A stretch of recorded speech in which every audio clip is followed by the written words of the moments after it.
I have conducted Falstaff 3 times, 3 different productions, and it's always a joy to come back to it because you always find something new in it. And it's lovely to do it here in Italy, in Firenze, with 89%, 90% Italian cast, so that they relish, they savor the words and they savor the music, and there is a tremendous sense of enjoyment in the music and in the articulation of the opera. It's not a tragedy. It has certain very serious themes woven into it, but it's basically, it's the human conditions, the human situation, and Verdi is wise enough and old enough to be able to make fun of it, to have a little objective laugh at the comedy of human behavior, and Boito as well.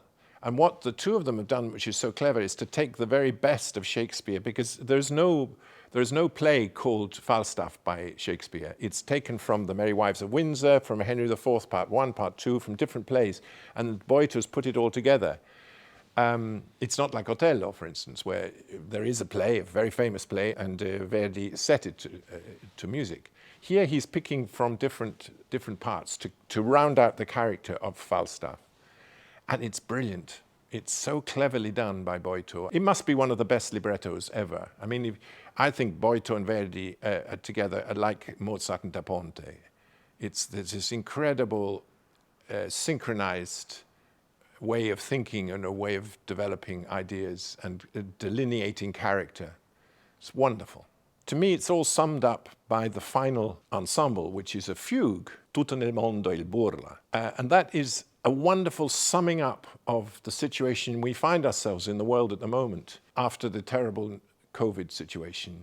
The whole world is in some ways a joke, but somehow the spirit of man, the spirit of human courage will survive, and that is the most important thing, that there is will to live and will to make the most of life.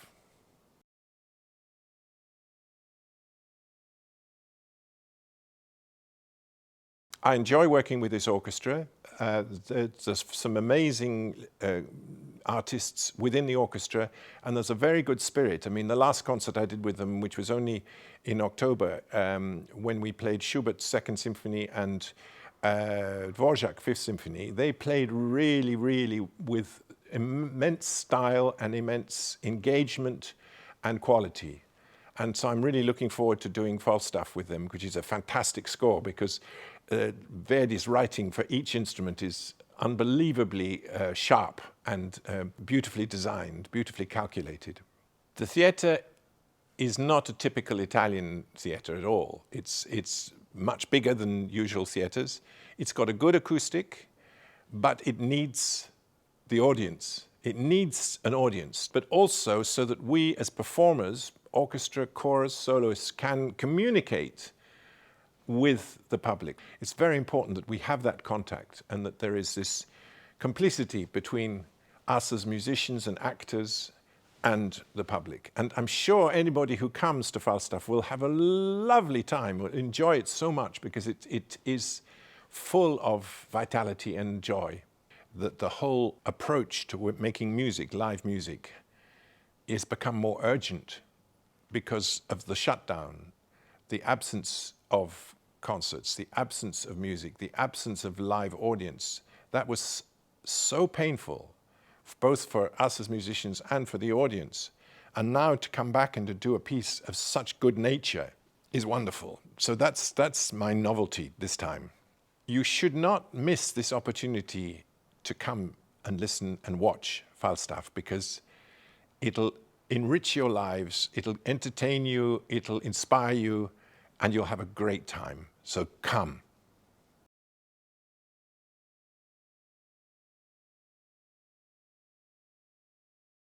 Falstaff is one of my favorite operas because it's Verdi in a completely unusual mood.